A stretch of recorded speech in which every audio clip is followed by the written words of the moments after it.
Hello, welcome to our channel. నేను మీ ఈసరి సంగీత అండి. మేము ఇవాళ వెజ్ మంచూరియా చేసుకుంటున్నాము. అంటే మా ఇంట్లో ఇవాళ పప్పు ఉంది. సో పిల్లలకి ఏదన్నా పప్పంచుకి కావాలంటే ఎప్పుడు పాపడాలు అలాంటివి కాకుండా వెరైటీగా ఇక ఇంట్లో క్యాబేజీ ఉంది కాబట్టి మంచూరియా చేసుకుంటున్నాము.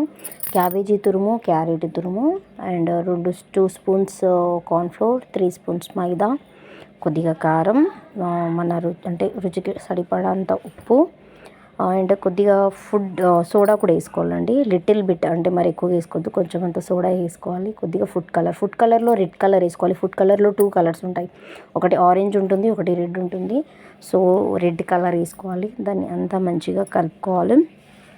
అంతా మంచిగా కలుపుకున్న తర్వాత వాటిని చిన్న చిన్న లుండలుగా చేసుకోవాలి. అంటే మన వెజ్ మంచూరియా బయట తీసుకుంటే ఎలా ఉంటుంది అంటే మన సైజుని బట్టి మనకి నచ్చిన సైజు అలా లుండలు చేసుకొని రౌండ్గా వాటిని డీప్ ఫ్రై చేసుకోవాలండి. డీప్ ఫ్రై చేసుకొని అది పక్కకు పెట్టుకొని మళ్ళీ కడాయిలో కొద్దిగా ఆయిల్ వేసి పచ్చిమిర్చి, ఎల్లిపాయ, పచ్చిమిర్చి, వెల్లుల్లి 2 కొద్దిగా దూరగా వేయించుకోవాలి. అది దూరగా వేగిన తర్వాత కొద్దిగంత కరివేపాకు కూడా వేసుకోవాలండి. కరివేపాకు కూడా వేసుకొని అది కూడా మంచిగా దూరగా వేయించుకోవాలి. ఇవి క్రిస్పీగా వేగితే బాగుంటాయి, దూరగా వేయించుకోవాలి. ఆ తర్వాత కొద్దిగా ఆనియన్స్, మన ఇష్టం, ఆనియన్స్ అంటే ఆనియన్స్ వేసుకోవచ్చు, లేదంటే క్యాప్సికమ్ ఉంటే క్యాప్సికమ్ కూడా మనము అలా యూజ్ చేసుకోవచ్చు. క్యాప్సికము ఇంకా ఈ క్యాప్సికము ఇంకా వేరే అంటే వెజిటేబుల్స్ ఉన్నా మనము యూజ్ చేసుకోవచ్చు. కొద్దిగా కారము అండ్ చిల్లీ సాస్, కొద్దిగా టమాటా సాస్ కూడా వేసుకోవాలి. సోయా సాస్, మరీ సోయా సాస్ ఎక్కువగా వేయొద్దండి. ఎక్కువగా వేసేసుకుంటే అది బ్లాక్ కలర్లో అయిపోతుంది. సోయా సాస్ తక్కువగా వేసుకోవాలి.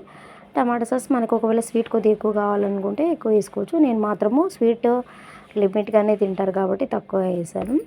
అదొక సోయా సాస్ హాఫ్ స్పూన్ అయితే, టమాటా సాస్ 1 స్పూన్ వేసాను. దాన్ని మంచిగా మొత్తం కలిపేసుకొని ఇవి ఏవైతే ఫ్రై చేసుకొని మనం పెట్టుకున్నామో వెజ్ మంచూరియాస్ అవి కూడా అందులో వేసేసి అంతటిని మంచిగా కలిపేసుకోవాలి. మొత్తం నీట్గా అంతా కలిపేసుకోవాలి. దానికి అంటే అవి అందులో మిక్స్ అయిపోవాలి, అంతా మంచిగా వాటిని కలుపుకోవాలి. సో మా వెజ్ మంచూరియా రెడీ అయిపోయిందండి. ఏదో నాకు వచ్చినట్టుగా చేశాను, పిల్లలు కూడా తిన్నారు, బాగుంది అని అన్నారు. మా వెజ్ మంచూరియా